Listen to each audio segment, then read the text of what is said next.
붕괴 위험 진단을 받은 뒤에 갑작스럽게 퇴거를 하게 된 분들, 즉 입주민들은 퇴거 조치에 분노하고 있습니다. 네, 대종빌딩의 안전점검 기간은 앞으로 2달 정도 소요되는 것으로 알려졌는데요. 입주민에 대한 대책 마련이 시급해 보입니다. 자세한 내용은 김영주 변호사 자세히 짚어보겠습니다. 어서 오십시오. 안녕하세요. 예. 역시 이 대종빌딩 사태의 가장 큰 피해자들은 이제 입주민들이라고 할 수 있겠는데 굉장히 당혹스러울 것 같습니다.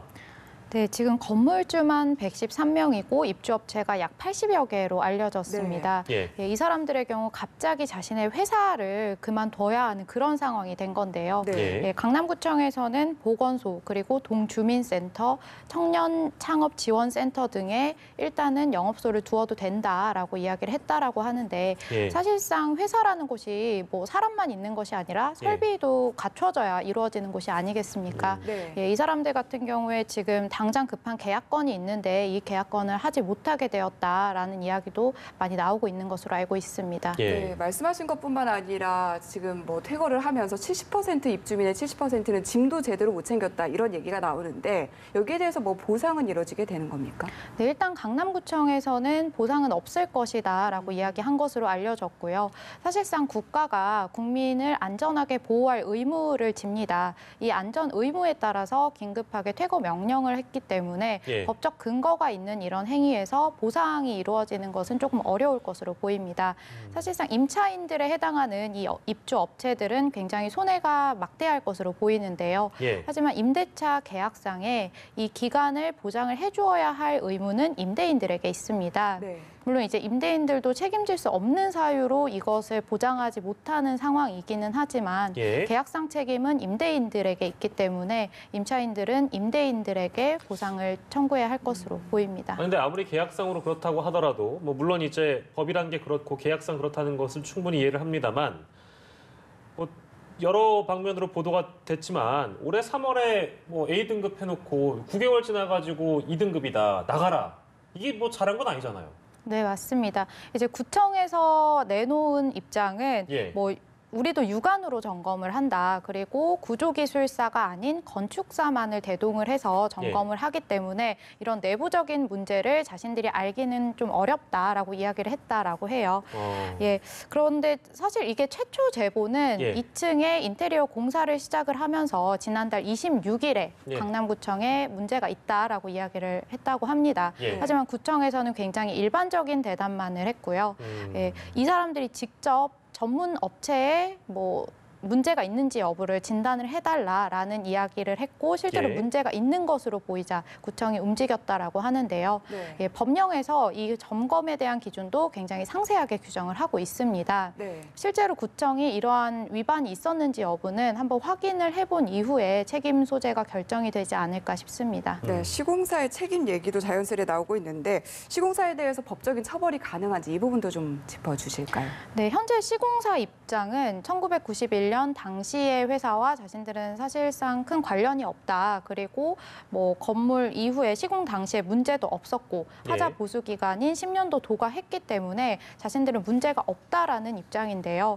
그런데 지금 도면과 다르게 시공이 되었다라는 증거가 계속해서 나오고 있습니다. 네, 건축 허가를 받을 당시 제출한 도면은 지하 7층부터 전체 층이 전부 다 사각 기둥을 쓰겠다라고 제출을 했다라고 합니다. 그런데 준공 당시에는 지하부터 지상 1층까지는 사각 기둥을 기둥이 조금 달랐다라는 거죠. 근데 지금 밝혀진 바에 의하면 준공 당시 제출한 도면에 2층에는 사각 기둥이 있어야만 합니다. 그런데 지금 인테리어 공사를 하다가 사진으로도 많이 나오고 있는 이 2층 내부는 원형 기둥이 사용된 것으로 보입니다. 그렇다라고 하면 실질적으로 이 사람들이 도면과 다르게 시공을 했다라는 부분이 있고요. 이것 외에도 다른 위반이 밝혀질 경우에는 관련법으로 인해서 처벌을 받을 것으로 보입니다. 네, 그쪽 부근에서 일하시는 분들이라면 이 건물을 모르시는 분들이 없을 겁니다. 워낙에 근데 육안상으로 봐도 큰 문제가 없었다는 거는 뭐 지나가시는 분들도 다 이제 이해하시는 부분이기 때문에 그리고 또 특별히 말씀드릴 거는 이 건물이 노후 빌딩에 속하지 않는 그런 빌딩이라고 알려지고 있는데 제일 겁나는 거는 이런 빌딩이 우리나라에 얼마나 많을까 라는 그 우려를 노출을 못할 것 같아요. 이번이 또 드러나니까요. 네, 맞습니다. 사실 아파트의 경우도 굉장히 오래된 아파트들이 많습니다. 그럼요. 예. 그런데 이게 제 생각에는 규제 기준이 좀 일관성 있는 게 아니라 왔다 갔다 한 게 문제였지 않나 싶습니다. 사실상 좀 건축 관련한 입장에서 규제가 너무 세서 자신들의 비용이 많이 든다, 건축을 하기가 어렵다, 먹고 살기 어렵다라고 이야기를 자꾸 하면 예, 규제를 완화해주는 경우가 굉장히 많았습니다. 아, 예, 그래요? 이게 사실 국민들의 생명과 직결되는 문제임에도 규제를 그럼요. 완화해줬고 결국 이런 상황까지 도래한 것이 아닌가 싶은데요. 예. 예, 사실 법률 규제가 완화된 시기에 지어진 건축물들은 전수조사를 해서 안전도에 대해서 한번 점검을 해봐야 하는 게 아닌가 싶습니다. 네, 예. 그럼 말씀하신 김에 법 제도를 어떻게 정비해야 다시는 이런 일이 좀 일어나지 않을까요? 네, 앞서 말씀드린 것처럼 점검 기준이랄지 이런 거 굉장히 세세하게 되어 있습니다. 네. 예. 예, 그런데 그것을 지키지 않는 것도 문제고 이 기준 자체도 완화되는 것이 문제입니다. 사실 이 기준은 전문가들이 모두 확인을 해서 정말 엄격하게 진행이 되어야 하는 게 맞고요. 예. 그리고 현재 최근에 또 유독 이런 관련해서 안전사고들이 많이 일어나고 있는데 예. 그러고 나서 규제를 엄격하게 하는 굉장히 사후 약방문 측면의 입법이 많이 이루어지고 네. 있습니다. 예. 이게 지금 문제가 되는 이 상황에서 모든 법률 자체를 좀 안전에 관해서는 엄격하게 재정비를 하여야 할 필요가 있다고 보여집니다. 네. 어떤 측면이든 아무튼 안전에 대한 문제는 몇 번을 강조해도 지나치지 않습니다. 대종 빌딩과 관련된 얘기를 나눠봤고요. 두 번째 주제 영상으로 저희 넘어가겠습니다.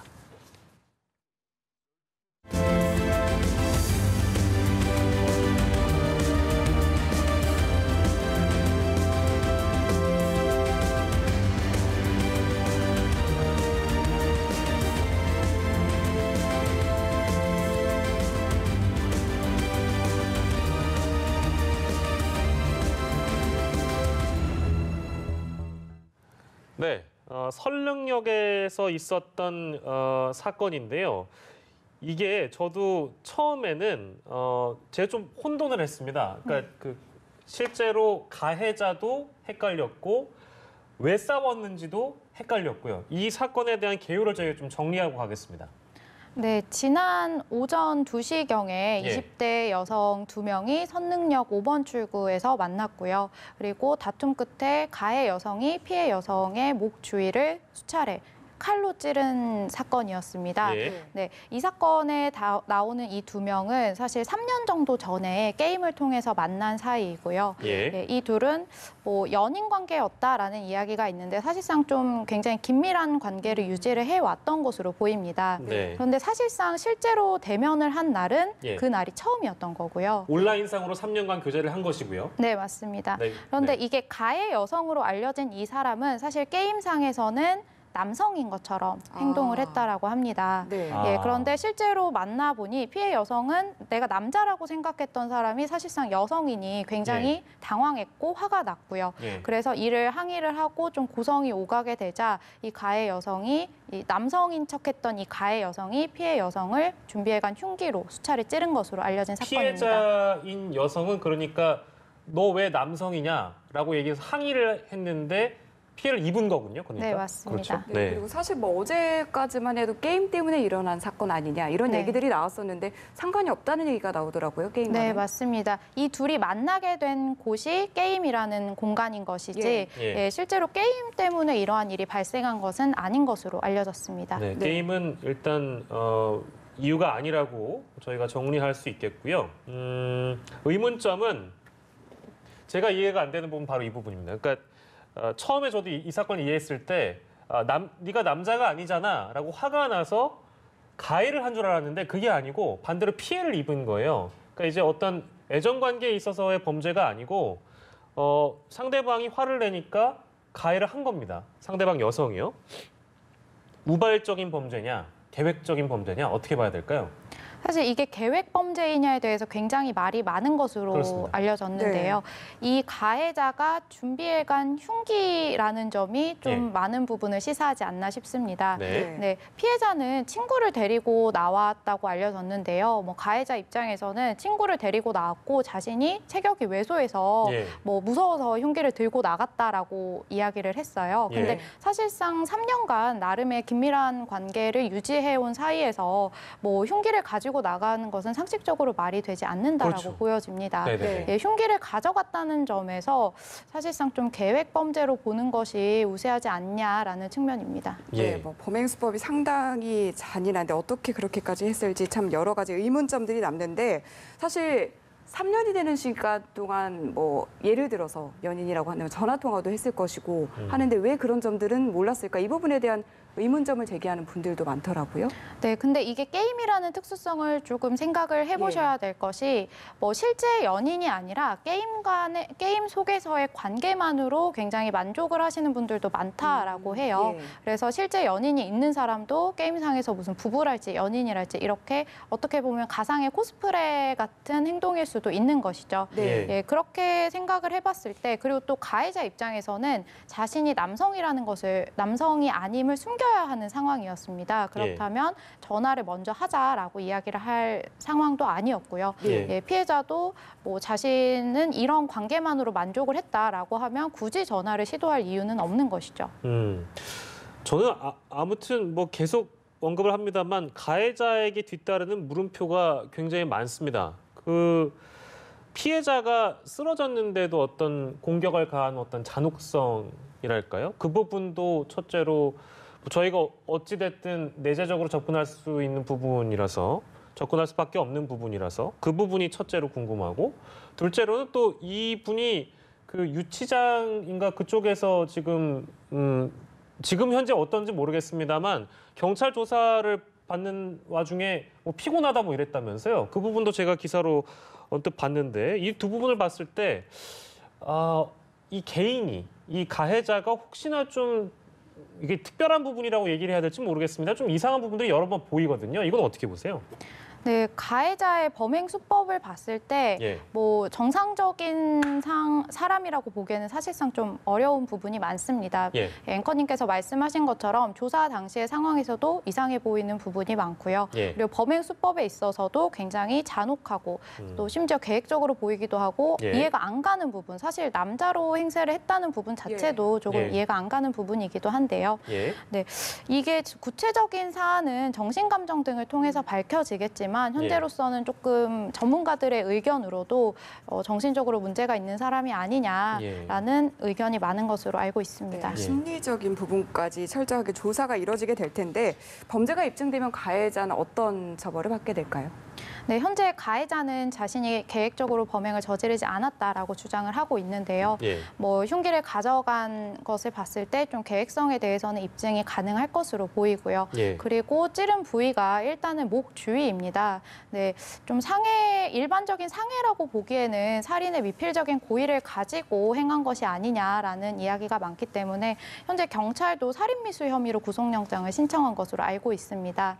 만약에 살인미수죄로 적용이 될 경우에 살인죄의 경우 이제 사형, 무기징역, 5년 이상의 징역으로 처벌을 받습니다. 네, 미수이기 때문에 감경은 어느 정도 되겠지만 만약에 피해자가 합의를 해주지 않는다면 실형은 피하기 어려울 것으로 보입니다. 동호반복이 될 수도 있겠습니다만 계획적이냐 우발적이냐에 따라서 그 처벌도 좀 다르죠? 네, 다릅니다. 알겠습니다. 지금까지 김영주 변호사와 함께했습니다. 고맙습니다. 잘 들었습니다.